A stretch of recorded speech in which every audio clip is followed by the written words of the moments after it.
જો આ એટલા નાણાંનો વ્યય થયો, એટલા નાણાં કારણ વગરના બગાડી નાખવામાં આવ્યા, જો કદાચ એ નાણાંનો અન્ય જગ્યાએ સારી જગ્યાએ વિકાસમાં જો ઉપયોગ કર્યો હોત તો તમે વિચાર તો કરો માંગરોળને કેટલા અંશે ડેવલપ કરી શકાય. Hello guys, welcome back to my new video. મિત્રો, સ્વાગત કરું છું આજના વિડીયોમાં. મિત્રો, આપ સૌ માંગરોળની જે પરિસ્થિતિ છે એનાથી આપ સૌ વાકેફ છો. માંગરોળના વોર્ડ નંબર 1 થી 9 સુધીના તમામ જે જગ્યાઓ છે, તમામ જે વિસ્તારો છે, તમામ જે રોડ રસ્તાઓ છે એ કેવી હાલતમાં પડ્યા છે. અગાઉ પણ આપણા વિડીયોના માધ્યમથી તમને ઘણી વખતે આપણે જણાવેલું છે કે ધૂળની ડમરીઓ ઉડે છે. ક્યાંક કોઈક બાઇકર્સને બાઇક ચલાવવી અઘરી થઈ પડી છે, ક્યાંક કાકરાઓ છટકીને કોઈના દુકાનની અંદર જાય છે, ક્યાંક જે માંગરોળ છે એ ધૂળ ધમાસથી ભર્યું છે. આ જે કાર્ય છે એ હવે ક્યારે આ રસ્તાઓ બિસ્માર હાલતમાં પડેલા છે એ સુધારવામાં આવશે એ તો હવે જોવાનું રહ્યું. પરંતુ નગરપાલિકા પોતાની ક્યાંક બુદ્ધિ પ્રદર્શન કરવામાં જરાય પણ પીછેહટ કરવા માટે તૈયાર જ નથી. કારણ કે જે અગાઉ રસ્તા ઓલરેડી બનેલા હતા અને ત્યાર પછી એ રસ્તા ખરાબ હાલતમાં થયા તો એની ઉપર પેચિંગ વર્ક કરવામાં આવ્યું.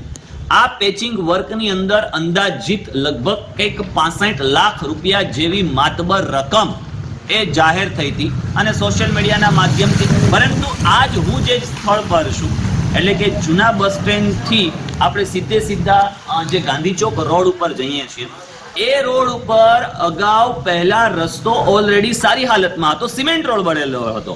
પરંતુ એ રસ્તાની ઉપર પેચિંગ વર્ક કરવાની જરૂરિયાત શું ઊભી થાય? ભ્રષ્ટાચાર આ રીતે થાય અને સૌથી મોટી ખનિજ ચોરી પણ આ રીતે થઈ શકે કે પહેલા માલ આવે એ નખાઈ જાય, પથરાઈ જાય, ખાડાઓ પૂરી દેવામાં આવે અને ત્યાર ફરી પાછું એને ત્યાંથી ઉખેડી અને કેટલો બધો માલ એટલે કે રેતી છે, કાકરીઓ છે, આ તમામ માલ ક્યાંક સગે વગે થઈ જાય.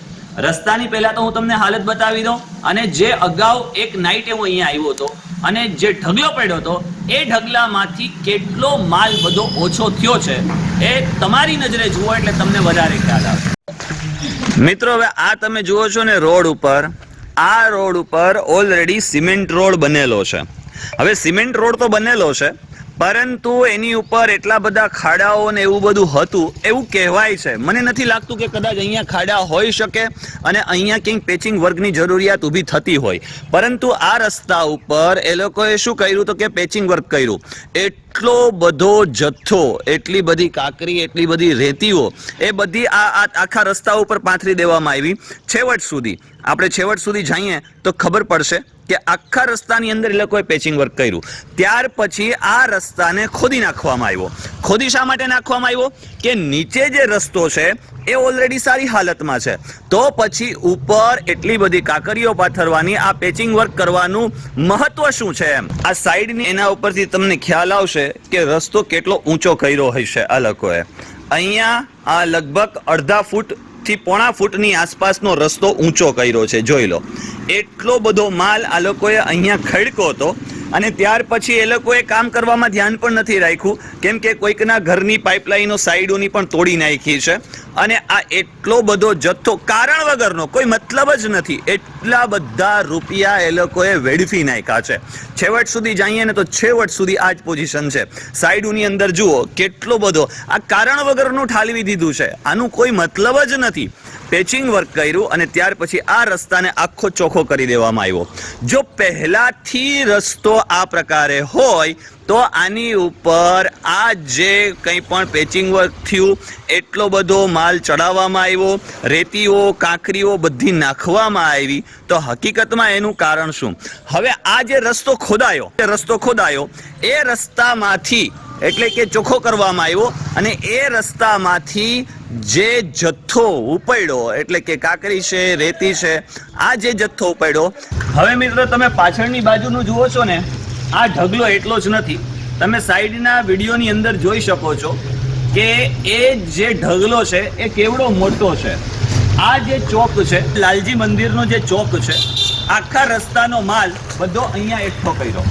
હવે એકઠો તો કર્યો પરંતુ પાછલા ઘણા સમયથી, ઘણા દિવસોથી આ માલ એમને અહીંયા પડ્યો છે. એવી માહિતી મળી છે અહીંયાના રહેવાસીઓ પાસે કે રોજનું એક ટ્રેક્ટર આવે છે અથવા તો 2 ટ્રેક્ટર આવે છે, એ ઉપાડી જાય છે. ખરેખર આ માલ ક્યાં જાય છે? મિત્રો, પ્રશ્ન એ થાય કે રસ્તા સારા હોવા છતાં પણ પેચિંગ વર્ક કર્યું. પેચિંગ વર્ક કરી દીધા પછી આ લગભગ અંદાજિત 65 લાખ જેવી રકમ છે. તો ખરેખર આ પેચિંગ વર્કમાં 65 લાખ જેટલો જથ્થો માંગરોળની અંદર વપરાયો છે ખરા? આ વિચારવા જેવો પ્રશ્ન છે. કારણ કે મને લાગે છે ત્યાં સુધી વોર્ડ નંબર 1 થી 9 સુધીની અંદર લગભગ જ વોર્ડની અંદર, એટલે કે 2-3 વોર્ડની અંદર જ કદાચ કામ થયા હશે. અને જે જથ્થો નખાયો છે એ 65 લાખ જેવી માતબર રકમનો જથ્થો નખાઈ ગયો, છતાં પણ પરિસ્થિતિ એની એ જ. અને ફરી પાછું ખોદાય અને માલ ઉચાપત થઈ જાય, કોઈ અન્ય જગ્યાએ વયો જતો હોય કદાચ મળતી માહિતી મુજબ, તો એ કોને ખબર એમ. અને આ 65 લાખ રૂપિયા જેવી માતબર રકમ ખરેખર વપરાય તો વપરાય ક્યાં? આ એટલો બધો જથ્થો નખાયો તો નખાયો ક્યાં? કદાચ બની શકે કે ડાયરેક્ટ માલ આવે છે એને ડાયરેક્ટ જો સપ્લાય કરી દેશું તો ક્યાંક મારા જેવો વ્યક્તિ જાગતો હોય તો એ બધા લોકોની સમક્ષ લાવે, પરંતુ પહેલા આપણે પાથરી દઈએ અને ત્યાર પછી એને ઉપાડી અને પછી સપ્લાય કરશું. કદાચ આવું પણ બની શકે, ક્યાંક આ હેતુથી પણ કામ થતું હોય. એટલો જથ્થો અહીંયા એકઠો કરી આજુબાજુમાં જેટલા પણ લોકો રહે છે એને આવવા જવામાં પણ તકલીફો થતી જ હોય છે, સ્વાભાવિક છે. તો એટલો બધો માલ એ જાય છે તો જાય ક્યાં? આ માંગરોળના લોકો સાથે હું આ પ્રશાસન પાસે, વહીવટી અધિકારીઓ પાસે, પદાધિકારીઓ પાસે, હોદ્દેદારો પાસે પૂછી રહ્યા છીએ કે આવું તે શા માટે? ખરેખર જો આ એટલા નાણાંનો વ્યય થયો, એટલા નાણાં કારણ વગરના બગાડી નાખવામાં આવ્યા, જો કદાચ એ નાણાંનો અન્ય જગ્યાએ, સારી જગ્યાએ વિકાસમાં જો ઉપયોગ કર્યો હોત તો તમે વિચાર તો કરો માંગરોળને કેટલા અંશે ડેવલપ કરી શકાય. સાચી દિશામાં, સીધી લીટીએ મને લાગે છે ત્યાં સુધી કોઈએ કામ કરવું જ નથી. અગાઉના ઘણા બધા વિડીયોના માધ્યમથી હું કહી ચૂક્યો છું કે માત્ર પોતાનો પદ સંભાળી, માત્ર પોતાનો હોદ્દો સંભાળી અને બેસી ગયા છે. બાકી બુદ્ધિનું પ્રદર્શન કરવામાં કશું જ આ લોકોએ બાકી નથી મૂક્યું. કદાચ બની શકે કે ભવિષ્યની અંદર કોઈને આ પ્રકારનું નુકસાન ન થાય, નગરપાલિકાના નાણાંઓ જે છે એને આપણે વારે ઘડીએ સગે વગે કરી શકીએ, એના માટે કરીને કદાચ આ પ્રકારનું, કેમ કે પહેલા રસ્તો સારો જ હતો, તો પછી પાછળથી આ પેચિંગ વર્ક કરી અને આ રસ્તો ખોદાવી અને ત્યાર પછી આ માલ ભેગો કરી અને અન્ય જગ્યાએ જો કદાચ સપ્લાય થતો હોય તો ખબર નથી, તો આનું મતલબ શું? એના કરતાં તો પહેલા જેમ હતું તેમ રહેવા દીધું હોત તો સારું હતું. હવે નગરપાલિકાને ક્યારે આ બુદ્ધિનું પ્રદર્શન કરવાનું મૂકશે અને સાચી દિશાએ, સીધી લીટીમાં આ સારી રીતે કામ કરશે અને ક્યાંક નાણાં જે પ્રજાના નાણાં છે એને આમ કારણ વગરના વેડફી રહ્યા છે એ વેડફવાનું બંધ કરે તો હવે સારું અને લોકો ક્યાંક નિરાંતનો શ્વાસ લઈ શકે. ધન્યવાદ.